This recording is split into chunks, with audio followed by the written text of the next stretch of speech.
Europe में pubs और discourse के अंदर काफी ज्यादा तेज म्यूजिक बजाया जाता था, जिसकी वजह से वहां पर ध्वनि प्रदूषण यानी कि साउंड पोल्यूशन काफी ज्यादा बढ़ रहा था। अब इस चीज को ध्यान में रखते हुए वहां पर इसके लिए सख्त नियम बनाए गए।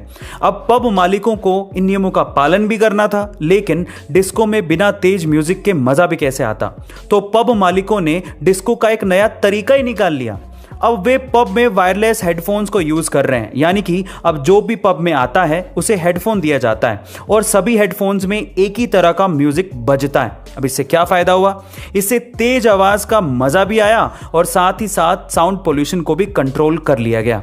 इसे साइलेंट डिस्को भी कहते हैं, जो कि आपने ए दिल है मुश्किल मूवी में भी जरूर देखा होगा। जापान एक ऐसा देश जो टेक्नोलॉजी के इनोवेशंस में तो बेहद आगे है ही, साथ ही साथ इस टेक्नोलॉजी को डेली लाइफ में और आफ्टर लाइफ भी यूज करने में बहुत आगे है। कैसे?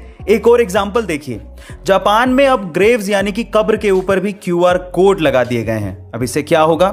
जब भी आप किसी कब्र के ऊपर छपे क्यूआर कोड को अपने मोबाइल से स्कैन करेंगे तो आपको मरने वाले की पिक्चर, उसकी इंफॉर्मेशन और उसकी एक ब्रीफ बायोग्राफी पढ़ने को मिल जाएगी। कमाल की है ना ये टेक्नोलॉजी। गाइस, जापान का टेक्नोलॉजी के इनोवेशन में और उसके इस्तेमाल में कोई भी सानी नहीं है। आपका हमारे देश में कई बार बड़े अजीब से काम होते हैं जिन्हें देख के ऐसा लगता है कि ये क्या हो रहा है।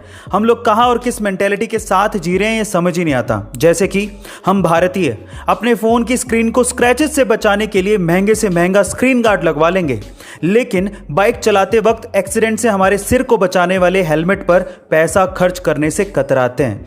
हम या तो हेलमेट खरीदते ही नहीं, और अगर खरीदेंगे तो सस्ते से सस्ता, ताकि चालान से बच सकें।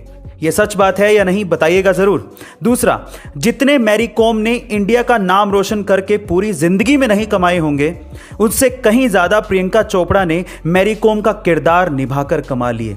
तभी तो मैं कहता हूं कि ये क्या हो रहा है। पैरा ओलंपिक 2021 में हमारे खिलाड़ी भारत के लिए मेडल्स का एक नया कीर्तिमान लिख रहे हैं। कैसे? मैं आपको बताता हूं। एक्चुअली सन 1972 से लेकर सन 2016 तक, यानी कि 44 सालों में हमारे पैरा ओलंपिक खिलाड़ियों ने मात्र 12 ही पदक भारत के लिए जीते थे।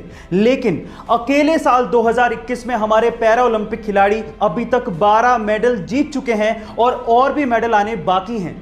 यानी कि जितने 44 सालों में मेडल आए, उतने अकेले 2021 में हमारे पैरा ओलंपिक खिलाड़ी भारत के लिए मेडल्स जीत चुके हैं। गाइस, इस बात के लिए हमारे पैरा ओलंपिक खिलाड़ियों को बधाइयां तो बनती हैं, सो चैट सेक्शन में उनको बधाइयां जरूर दीजिएगा। और गाइस, कभी आपको ऐसा फील हो कि कोई आपको देख रहा है, और अगर आप इसको कंफर्म करना चाहते हो कि वो आपको घूर रहा था या नहीं, तो उसका एक गजब का ट्रिक है मेरे पास। जरा ध्यान से सुनिएगा।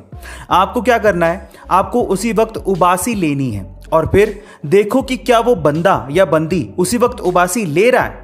अगर हाँ, तो पूरी आशंका है कि वो आपको घूर रहा था या घूर रही थी, क्योंकि उबासी कंटेजियस होता है, यानी कि संक्रामक होती है, जो कि दूसरों को देख के आती है। गाइस, आपको ये ट्रिक कैसी लगी कमेंट सेक्शन में जरूर लिखिएगा, और ऐसे अमेजिंग वीडियोस के लिए शेयर, सब्सक्राइब एंड लाइक। मिलता है अगली वीडियो में।